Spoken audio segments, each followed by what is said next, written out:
This episode is brought to you by Lumina Growth Lab. At Lumina, we help professional learning and development companies who are struggling with predictable lead flow, a sniper approach to attracting the ideal clients, and a system that qualifies clients so they can have a smoother sales process and finally have scalability and ultimately take their business to the next level. Most of the time, our clients come to us frustrated because nothing seems to work outside of word of mouth and referral based lead generation. But with the right strategy and support, they're able to confidently add new channels of lead gen and a packed pipeline that creates sustainable revenue and year over year growth for cheaper than ever before because of the use of AI technologies. If that sounds like you or someone you know, connect with me on LinkedIn, and I'd be happy to have a conversation with you about unlocking your business's potential. Now, let's dive into today's episode. Welcome to the Marketing Matrix. I'm your host, Lisanne Murphy, and today I am joined by the wonderful and talented Haven Weets. Haven, thank you so much for coming onto the show today. Yeah, thanks for having me, Lisanne. Guys, I had the opportunity to meet Haven not too long ago, and I was really impressed with just her dynamic life and her ambition that she has in business and in her personal passions and what she's accomplishing in the world. And so I knew I needed to bring her on the show to be able to, for you guys to feel her energy, hear her story, and get in touch with all of the amazing things that she's involved with. So before I let her absolutely blow your minds, let me take a second to introduce this powerhouse woman. So, Haven has always had an entrepreneurial spirit that showed up early through lemonade stands with best friends and printed babysitting business cards passed out throughout the neighborhood. I do still have some of those cards, by the way. Oh, yeah, my mom was a scrapbooker, so it's like every year, it's like any piece of memorabilia, you're gonna find it. So I know she has it somewhere. I love it. Well, I hope that you do if you haven't already done a social media post where you post a picture of that because I personally would be absolutely invested in seeing that. Well, yeah, we had babysitting cards for me, and then my sister was not into kids, and so she had pet sitting cards. And so we're like, hey, we're a one-stop shop. Like if you have kids, if you have pets, like we can be of service. That's incredible. What a unique value proposition. That's so good. I love it. She's currently operating as the integrator slash president at Efficient Aid, which is a virtual assistant placement company that runs on the EOS methodology. She married her high school sweetheart, Aaron, in Dallas in 2012, and they returned to her hometown, Los Angeles, to be closer to family in 2016.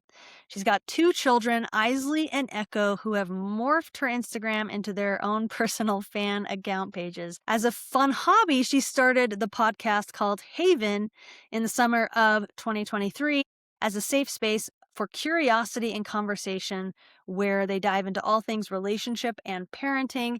And guys, new episodes drop every Monday. And I am just so excited. Haven shared what some of her personality assessment results were. And so I just wanted to share a few things that we have in common.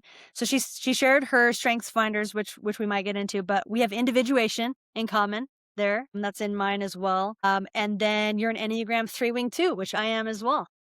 Look at us. We're gonna achieve and we're gonna build the team specifically based on Exactly. their strengths to achieve.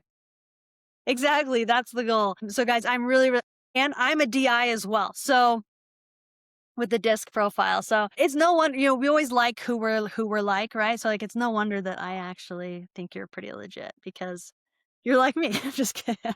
Hey, I But mean, I'm sure the feeling will be mutual. I love it. Guys, I'm really excited to dive in with Haven here. So Haven, for those that aren't as familiar with you, how did you get to give us a little bit of the background in terms of how you got so interested in integrations and systems and people? Like what led you to be where you are as the integrator and president at the VA organization that you are at right now with Efficient Aid? Yeah, I mean, talk about personality assessments. You even said like systems and processes. There's a Colby assessment, a Colby Index A, which is just like your cognitive behavior. My highest number is follow through.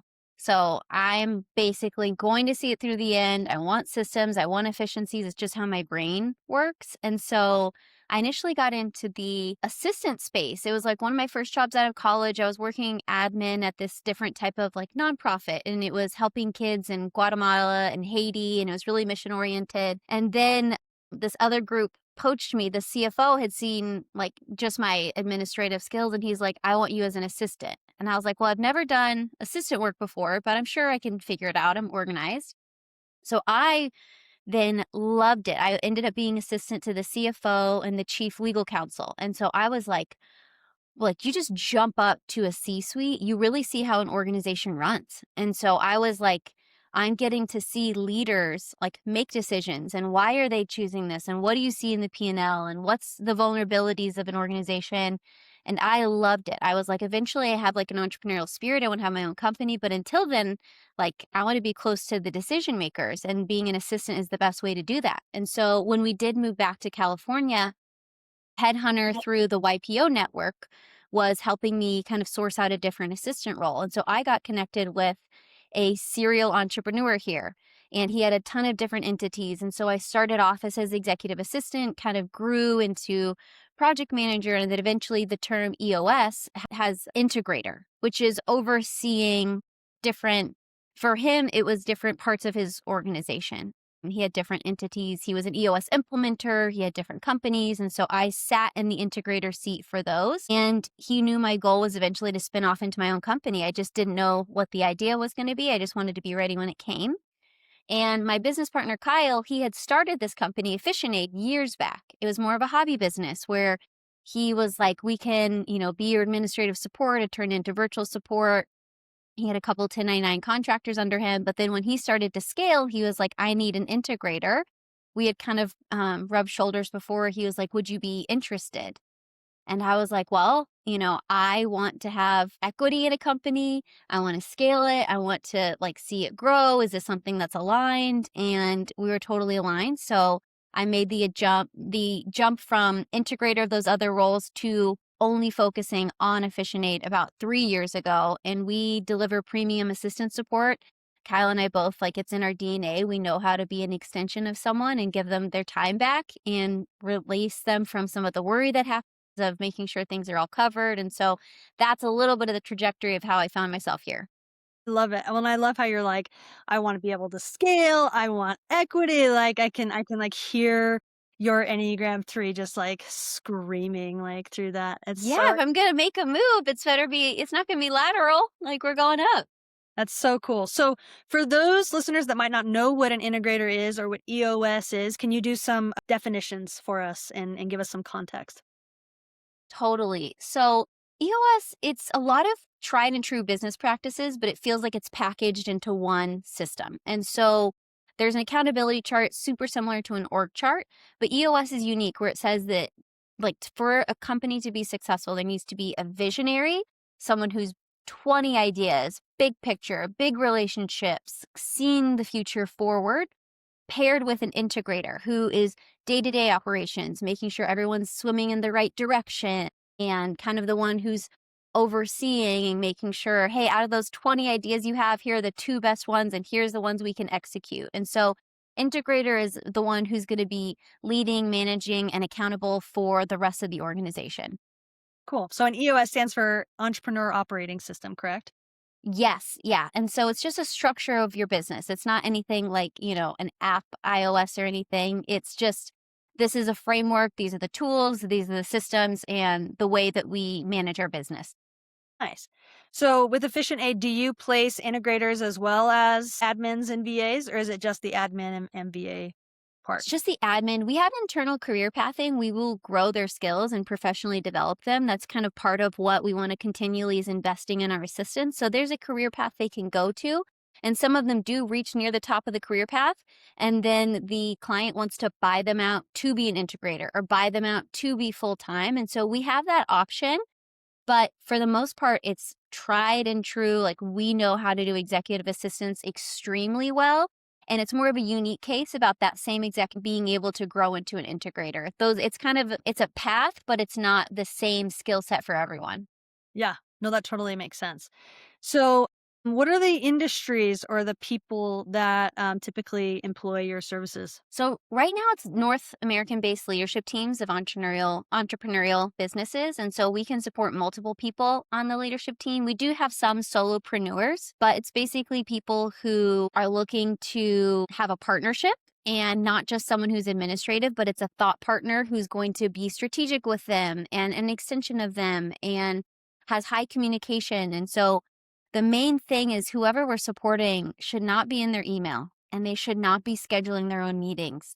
And all of this administrative stuff that has to be done, every business that has to do it, is not the best and highest use of our clients. Like they need to be going out and taking different meetings and speaking or doing the things that grows the business, and let us take care of these things that also have to get done, but aren't the best use of your time. Yeah, I love that so much. Okay, so let's go back to your personal journey for just a moment. So, talk to me about the jump from like being an executive assistant to now like running a business and the team in that. Like, was it a pretty natural transition for you? Or was it a big wake up call and there were certain skills that you needed to level up with? Was it a combination of both? Like if you don't mind sharing, I'd love to kind of hear what that jump was like for you.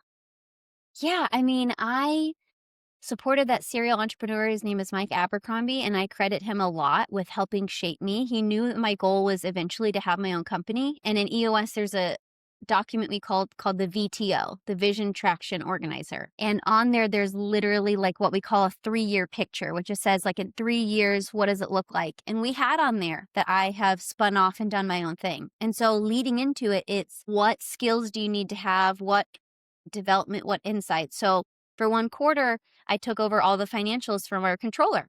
And it was my responsibility to like make sure that things were addressed and taken care of. And I took different business courses. And ultimately, though, you can know so much in your head, but it's so different when you're executing it. So I've gone back to him multiple times and being like, man, I remember hearing you say stuff like this and I thought I understood, but now that I'm in it, I'm feeling it. And he would always say that. He would just say like, just wait, you will, or it'll come. Don't worry, you will. And now I'm in the you will scenario. And I'm like, it's so different. It's like hearing about honey and how it's made and all the different distinct possibilities. But then when you taste it yourself, you're like, this is so different in this experience. I love that. I love that. So, and then you mentioned Kyle. He's your business partner currently Mhm. in the VAP. So is he considered the visionary then and you're the Mhm. integrator, or Mhm. is it a little bit different?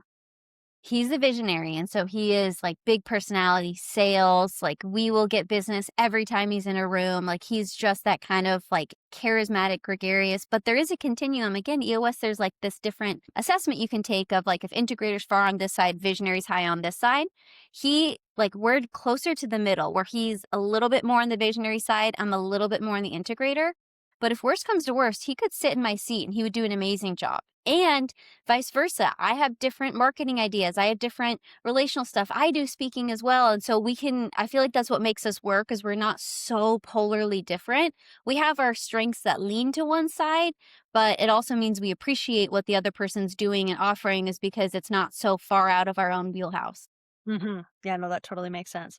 So, in your experience with working with these businesses that are needing integrators, what do you feel are like the symptoms that would require someone to need an integrator? Like, if a business is experiencing X, Y, and Z, like it's time to hire us. Like, what's that? Yes. Well, we do virtual assistants. My role is integrator, but our company is of virtual assistants. And so we have 3 different offerings with that.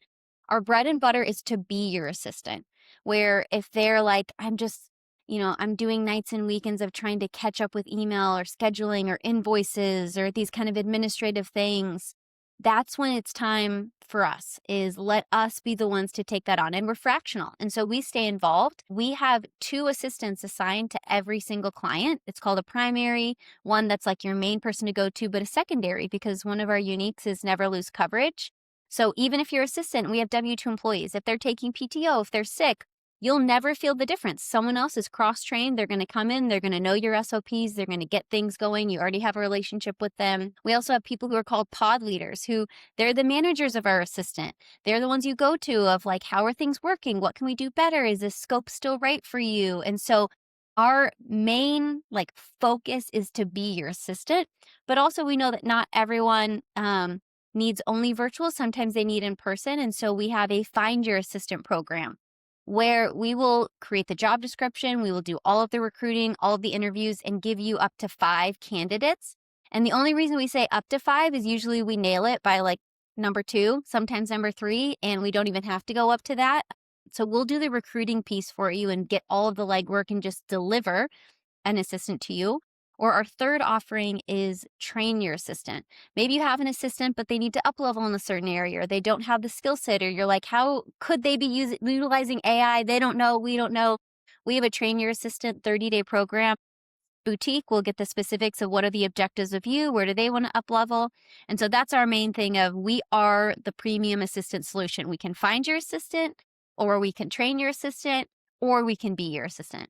That's fantastic. I love that you give all those options so that people can kind of see what works for them and what fits within the organizational structure that already exists. So, and why would someone use a service like yours as opposed to like posting a job posting on like Upwork or Indeed and just going for it on their own?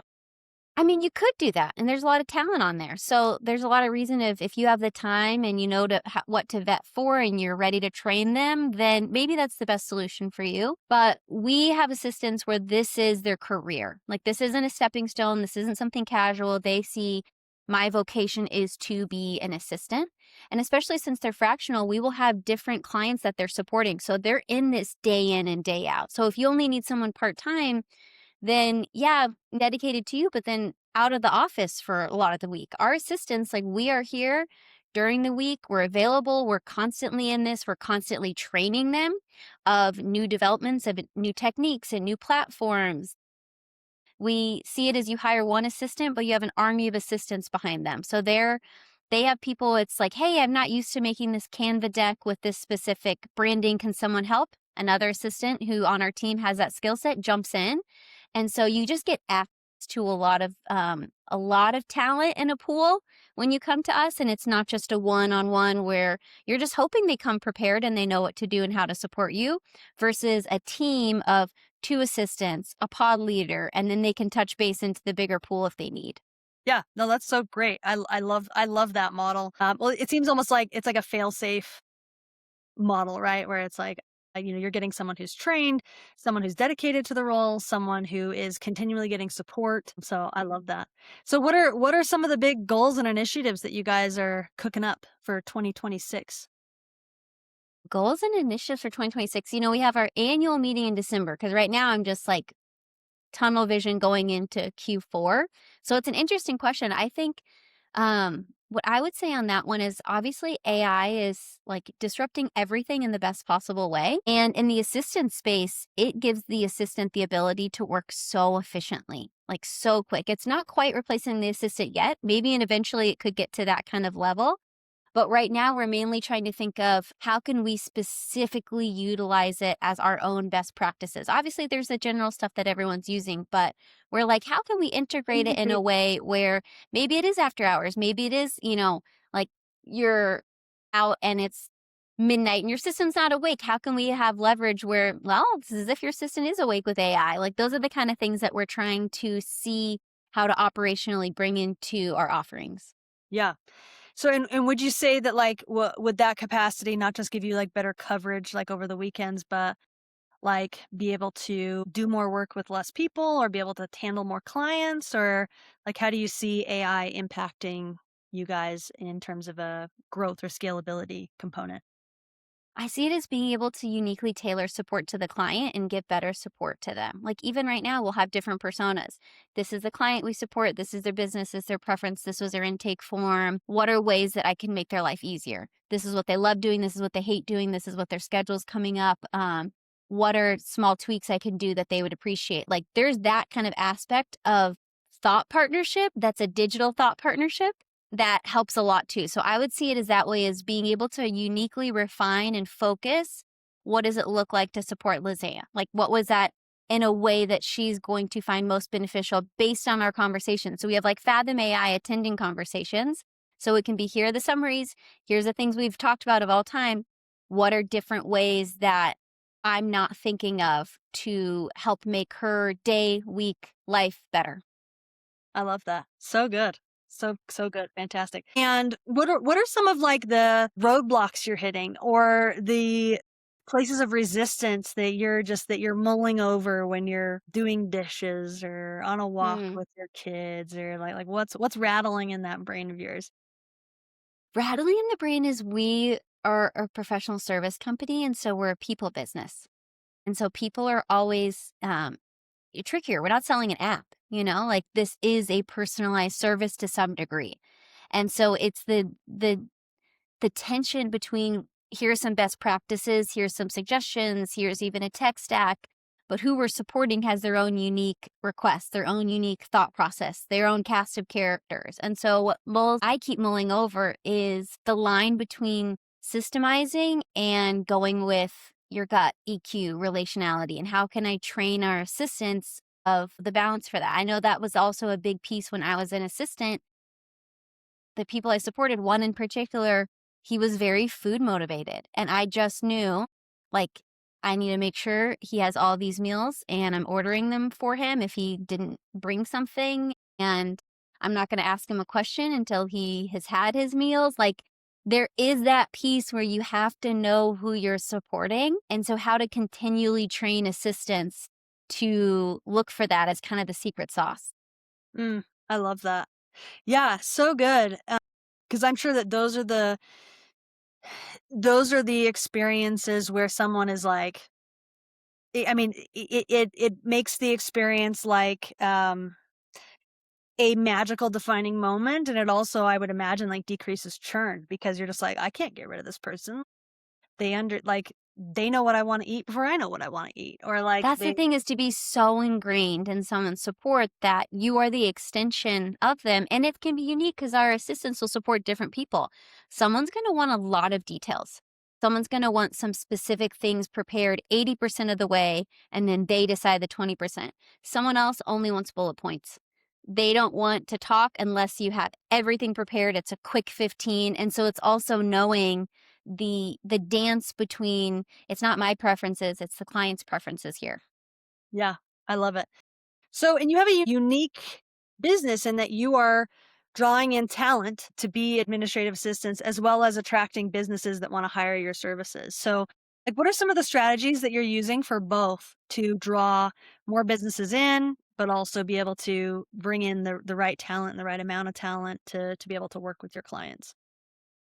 Yeah, it's kind of like the chicken or the egg, which one's first? And I would say I would say internal talent first, because that is its make or break for our company. Is it's an assistant. If it's you have a dud assistant, then it tarnishes the whole brand. And so with talent, we're in a digital age. We're in an amazing opportunity to access talent that doesn't have to. I'm in Los Angeles. I can hire outside of Los Angeles. It doesn't have to be specifically here. I can have an amazing assistant as long as they're within my time zone. Then what does it matter, if they're in a neighboring state or so? And so we just try and be very, very, very specific in our interviews. We have a pretty rigorous interview process. It's from start to finish 4 different interviews with a case study, with like essentially a presentation after an interview, specific questions. And so it's a way to say, like, here's everything we may throw at you. How can you handle it? And do you have the experience for this? But can you also understand the context switching? And so I lead strongly on talent first, because with new biz, like, we get so many referrals from our clients, so many, because when they're a raving fan of something and it's a solution for them, usually they're in peer groups and it's solutions for their people, or they talk to people who have the same issues, or they maybe are the one who's saying, like, you don't even realize you have this issue, but why are you booking this call with me? It should be your assistant, those kind of things where I feel like it naturally grows itself. I love that. So you guys have grown primarily on referral based growth, and that's been like, is it growing as fast as you're wanting it to, essentially? It is, yeah. So it's strongly on referrals. Also, Kyle, whenever he does speaking, he just knows this in and out, and it makes total sense on that front. That's the biggest way that we're currently going. And as far as how fast I want it to go, it's an interesting answer, because I want to make sure we have the right systems and the right people. Like, I don't want to grow so fast that things slip in and we lose our culture or we lose our level of excellence. And so we've been really focusing this year of, let's make sure we have all of the right scalable pieces ready, and then like push on the gas. And so obviously we want to grow. Obviously we want to have things happening. We do year over year. We are continuing to like elevate at a pace, but I want to be at a place where I'm like, if you put on like, you know, level 10 and we're going as fast, our team can operationally handle it. That's the only thing is I was concerned before that I don't know if we had the right systems that are we could potentially lose some expectations or culture before. Mm, that's really cool.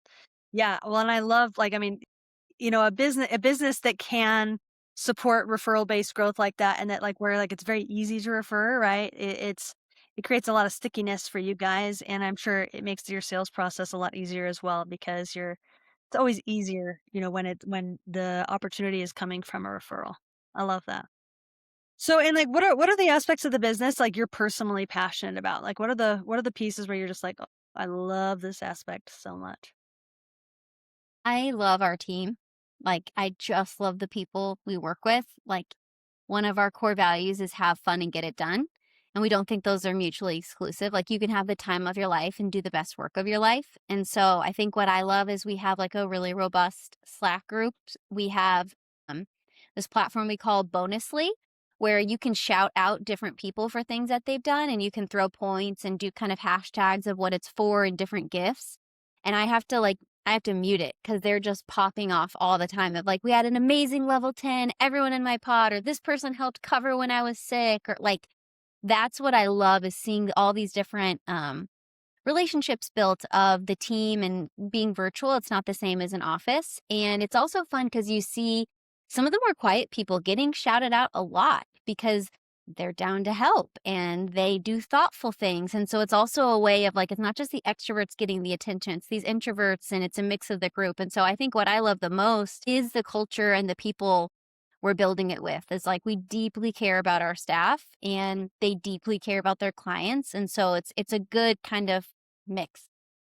Yeah, I love it. That's so great. Well, and I think there are very few things that beat a good, healthy team culture, right? I mean, Hmm. it's so fulfilling, and you know that things are going right, when the team members are being proactive and supporting each other and cheering each other on, and it's fantastic. I love it. Cool. Well, talk to me about, let's switch gears. I would love to hear a little bit more about your podcast Haven, right? So what you said that you talk about relationships in there. Give me the lowdown on your passion project there. Yeah. So, I mean, you get it. Achiever with like a wing two. Like, I'm just always like, let me just do some more stuff. What am Yeah. I interested in? What do I want to do? And so, after I had kids and I had like weaned my second baby, like, you know how that's like a full time job is like breastfeeding for a year. And so I was like, I got some extra time. What do I want to fill it with? Like, what do I want to do? What's the creative itch I want to scratch? I feel like the season before that was like learning about strollers and, baby led weaning and all of that stuff. And I was like, now that I have like this opening, what do I want to do? And my friends for a long time were saying, like, you should start a podcast. Like, these kind of conversations we have over coffee, like, they're universal, they're interesting. I think about them after. And then my nannies that what I use for the kids are like, no, you should TikTok. Like, some of them were like beauty influencers. They're like, you could totally do it. And I was like, oh, I don't want to TikTok. I was like, what if I do podcasts and you guys can help me edit them into short form clips? I was like, that's like a healthy medium. I'll just talk about what I want to talk about, cut them up in clips. And so I was like, I'm going to do 2 episodes and see if I even like it. Like, I don't know if I'm going to like it. So I'm going to try 2 episodes. And the first clip I ever put on social media for the first episode went viral and got like 5 million views.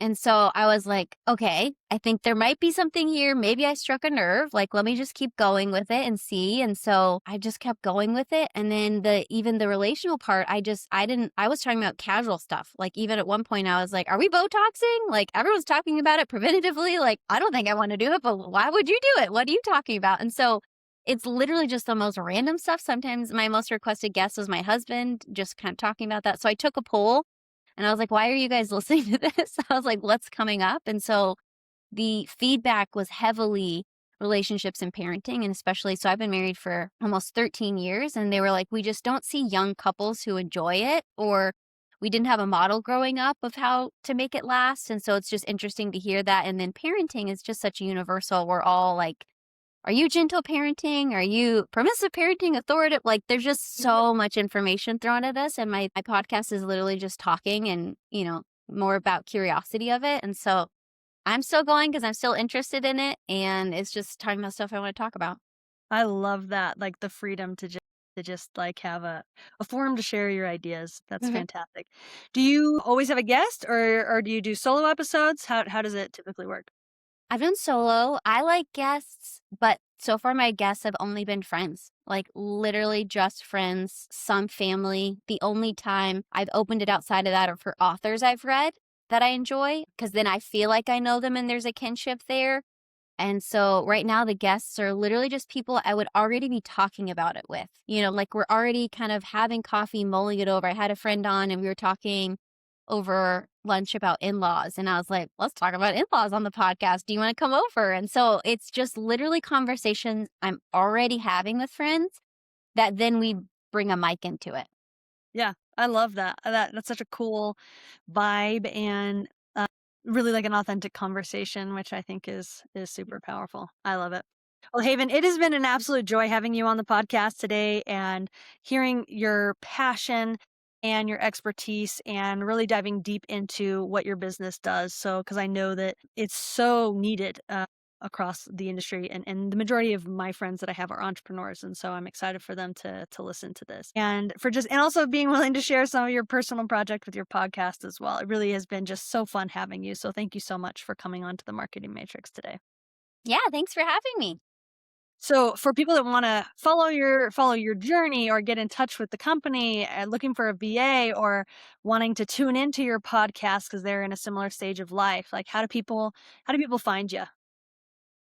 Yeah, I would say if you're an entrepreneur listening and you don't have an assistant, go to efficientaid.com. Like book a call, like get out of your email. Don't waste your time scheduling. Like free yourself up for the areas that actually grow and drive your business. And so I'll just push that hard. That is my hard sell of again, whether it's us or whether we just point you in a different direction of what's best for you, the administrative piece should be delegated out. So efficientaid.com.